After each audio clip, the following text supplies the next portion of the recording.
High, আমি প্রিয়াঙ্কা। তোমরা তো সবাই জানো আমি অরুণাচল প্রদেশে এসেছি, আর অরুণাচল প্রদেশে ইটানগর শহরে রয়েছি, আর এখানে আমার মামা শ্বশুরের বাড়ি রয়েছে। আজকে আমরা যাব গুম্পা মন্দিরে। গুম্পা মন্দিরে যাব আমি, আমার হাজবেন্ড, আমার ভাসুর, ভাসুরের মিসেস মানে দিদি, ভাস্তি আর ভাস্তা, 6জন মিলে আমরা যাচ্ছি গুম্পা মন্দিরে। কথা বলতে বলতে গুম্পা মন্দির চলে এলাম, তবে এটা আমার জন্য একদমই ফার্স্ট টাইম। গুম্পা মন্দিরে গিয়ে প্রথমে চলে গেলাম এখানে। এটা কি নাম আমি জানি না, তবে বড়মশাইকে জিজ্ঞাসা করতে ও বলেছে এটা ভাগ্যের চাকা। তাই আমরা দুজনে মিলে একসাথে ঘুরিয়ে নিলাম। জানি না আমাদের ভাগ্যের চাকা কতটা ঘুরবে, তবে যাই হোক, ওখান থেকে ঘুরিয়ে আবার চলে গেলাম মন্দিরের ভিতরে। মন্দিরের ভিতর থেকে এখানে ছোট ছোট ভাগ্যের চাকা রয়েছে। ভাগ্যের চাকাগুলো আমিও ঘুরিয়ে নিলাম, সাথে দাদা দিদিকেও বললাম ঘুরিয়ে নাও।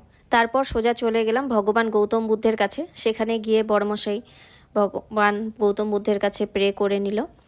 তবে ভগবান গৌতম বুদ্ধের কাছে এসে যে অনুভূতি হলো আমার নিজের স্বচক্ষে দেখে, সেটা হয়তো আমি ভিডিওর মাধ্যমে বোঝাতে পারবো না।